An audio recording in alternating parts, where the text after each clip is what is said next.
गलती किया तो आपके सामने उदाहरण है, गुड्डू पंडित जी को जेल में करने से कोई रोक नहीं पाया बहन जी को। हमारे सांसद ने गलती किया, थोड़ी सी एक हल्की सी गलती किया था, उमाकांत यादव जी को अपने घर पे बुला करके उनको जेल के शिक्षों में डलवाने का काम किया। जमुना प्रसाद निषाद जी ने थोड़ी सी गलती किया था गोरखपुर के अंदर, जो हमारे मिनिस्टर थे उनको भी माननीय बहन जी ने बख्शने का काम नहीं किया।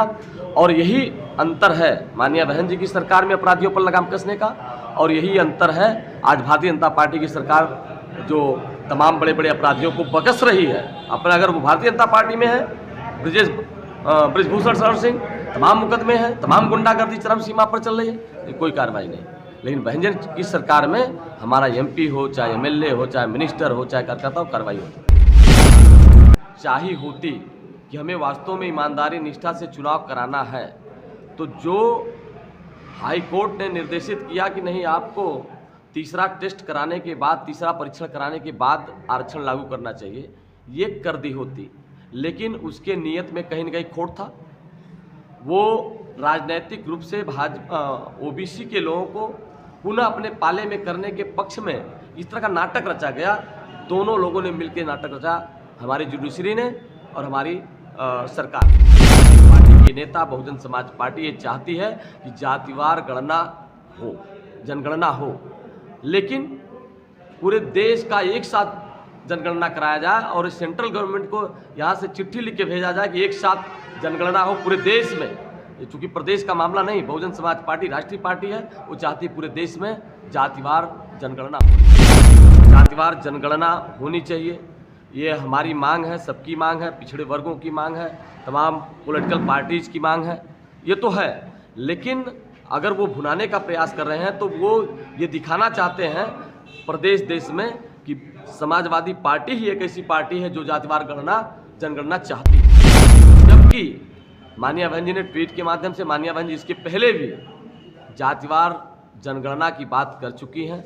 जब उनको मौका मिला तो उन्होंने 17 उपजातियों को जब इन्होंने लटकाने का काम किया तो माननीय बहन जी ने ये प्रस्ताव भेजा कि शेड्यूल कास्ट के आरक्षण को बढ़ाते हुए इनको भी शेड्यूल कास्ट की सूची में शामिल किया। तमाम ऐसे ऐसे काम को माननीय बहन जी कर चुकी हैं। जो ये आज कहना चाहते हो बहन जी, इसकी मांग कर चुकी हैं सदन के अंदर, चाहे लोकसभा हो, चाहे राज्यसभा हो, चाहे विधानसभा।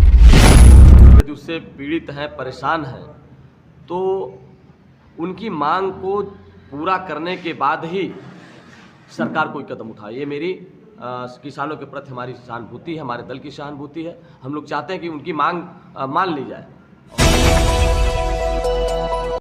आज सर मंडलीय कार्यालय पर आप लोगों की बैठक थी, क्या किस उद्देश्य से? सबसे पहले तो मैं आपका धन्यवाद करता हूं चैनल का कि आप लोगों ने हम बहुजन समाज पार्टी के जिम्मेदार साथियों की बात को आम जनता तक पहुंचाने का प्रयास किया। इसके लिए बहुत बहुत आभार, धन्यवाद। जैसा कि आज के कार्यक्रम का सवाल है, बहुजन समाज पार्टी की राष्ट्रीय अध्यक्ष, हम सबकी नेता माननीय बहन जी ने एक आदेश दिया है 2024 को लोकसभा के आम चुनाव को ध्यान में रख करके हम सबको निर्देश हुआ है, बड़े बड़े कोऑर्डिनेटर्स को, एक्स एमपीज़ को, एमएलएज को, कि आप लोग गांव में जाएंगे।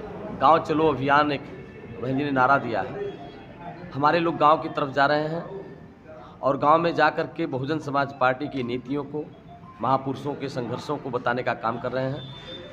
अब तक हमारे सभी विधानसभा में चूँकि सेक्टरवार कार्यक्रम लग रहे हैं, तो आज उसकी समीक्षा के लिए कि हमारे विधानसभाओं से अब तक कितने हमारे कार्यक्रम हो गए हैं, उसकी क्या रिस्पांस मिले हैं, उसमें क्या उपलब्धियां हासिल हो पाई हैं, तो आज उसी की समीक्षा के लिए हमारे माननीय सांसद जी, हम सभी लोग जिम्मेदार साथी आज बैठ करके अपने विधानसभा के जिम्मेदार साथियों से वार्तालाप कर रहे हैं कि अभी हमें कितना काम करना है। हाल ही में राजू पाल जो हत्याकांड के मुख्य गवाह थे उमेश पाल जी, जिनकी हत्या कर दी गई है, क्या कहना चाहते हैं? निश्चित रूप से प्रदेश में तो जंगल राज कायम हो गया है, इसमें कोई दो राय नहीं है। और जहाँ तक कार्रवाई का सवाल है, बहुत मीडिया में प्रचारित हो रहा है कि हमारे मुख्यमंत्री का बुलडोजर चल रहा है, मुख्यमंत्री हमारे कार्यवाही कर रहे हैं, इनकाउंटर्स हो रहे हैं, पैर में गोलियां मारी जा रही हैं। लेकिन तुलना अगर आप करेंगे बहुजन समाज पार्टी की सरकार का और आज वर्तमान में भारतीय जनता पार्टी की सरकार का, जब माननीय बहन जी उत्तर प्रदेश की मुख्यमंत्री 95 में बनी, दोबारा बनी 97 में, फिर तिबारा बनी, चौथी बार 2007 में बनी, तो माननीय बहन जी के गुंडों के प्रति, अपराधियों के प्रति लगाम कसने का तरीका कोई दूसरा था। माननीय बहन जी ने कभी भी जाति, मजहब, धर्म के आधार पर कोई कार्रवाई नहीं किया।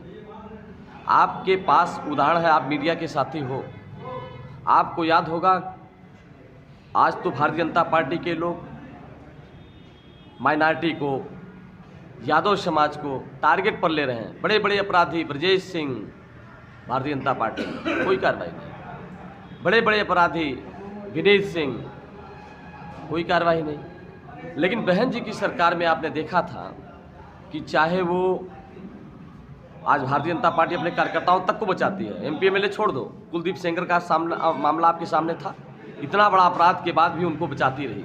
लेकिन बहुजन समाज पार्टी की मुखिया ने जब मौका मिला, अगर हमारे दल के कार्यकर्ता छोड़ो, पदाधिकारी छोड़ो, अगर विधायक ने गलती किया तो आपके सामने उदाहरण है, गुड्डू पंडित जी को जेल में करने से कोई रोक नहीं पाया बहन जी को। हमारे सांसद ने गलती किया, थोड़ी सी एक हल्की सी गलती किया था, उमाकांत यादव जी को अपने घर पे बुला करके उनको जेल के शिक्षों में डलवाने का काम किया। जमुना प्रसाद निषाद जी ने थोड़ी सी गलती किया था गोरखपुर के अंदर, जो हमारे मिनिस्टर थे, उनको भी माननीय बहन जी ने बख्शने का काम नहीं किया। और यही अंतर है माननीय बहन जी की सरकार में अपराधियों पर लगाम कसने का, और यही अंतर है आज भारतीय जनता पार्टी की सरकार जो तमाम बड़े बड़े अपराधियों को बकस रही है। अपना अगर वो भारतीय जनता पार्टी में है, ब्रिजभूषण शरण सिंह तमाम मुकदमे हैं, तमाम गुंडागर्दी चरम सीमा पर चल रही है, कोई कार्रवाई नहीं। लेकिन बहन जी की सरकार में हमारा MP हो, चाहे MLA हो, चाहे मिनिस्टर हो, चाहे कार्यकर्ता हो, कार्रवाई होती है। अपराधियों के घरों पर बुलडोजर चलाया जा रहा है वर्तमान सरकार के द्वारा, कहा जा रहा है कानून व्यवस्था नंबर 1 पे।